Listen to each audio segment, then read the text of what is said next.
Hi.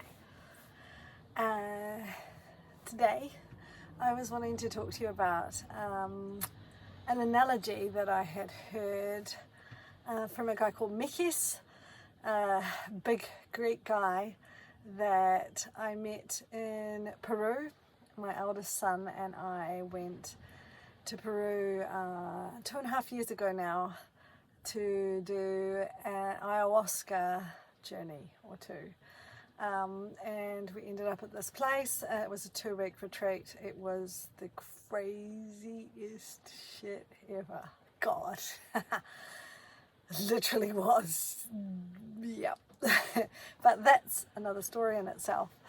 But during the 2 weeks, Mikis talked once about masculine and feminine, and he used an analogy which to me described it so well. It made it come to life, and I was like, I get that, I can see that in relationships and in me and in others. And I know within each of us there's masculine and feminine energy, and that doesn't depend on your sex necessarily.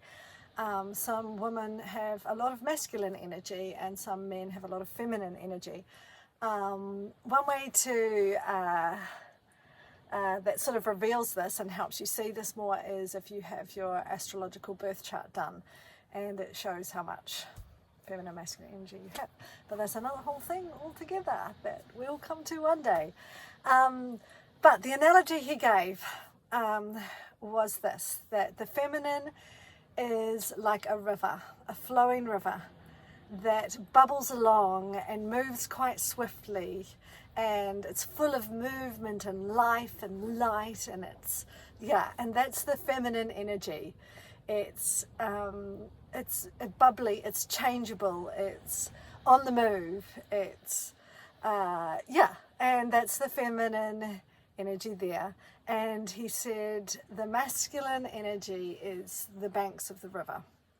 So if the masculine energy is working well and in balance, it gently guides, it holds the feminine. It holds the feminine and allows her to flow and bubble and flow and be free and floaty and la la la. And then it just holds it there nicely. And also it can slowly alter the course of the river, just as banks do.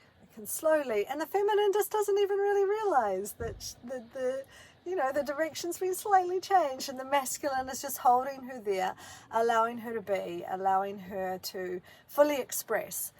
But the problem is when the masculine is not in balance, if it's too strong, and the banks become very high and the river becomes very narrow, and then it stops flowing. It stops the freedom and the flow of the river. It becomes very restricted and maybe even dry up when the masculine is too strong and too dominant. And conversely, if the masculine is too weak and too allowing, it turns into a swamp where the water just goes in like a marsh, and there's nothing to hold it to let it flow. And to me, this is just a brilliant analogy of the masculine and the feminine and what's needed for both. And so this is a really short one today. I liked it. I hope you like it too. Can you see it working in your own life? Let me know. Okay.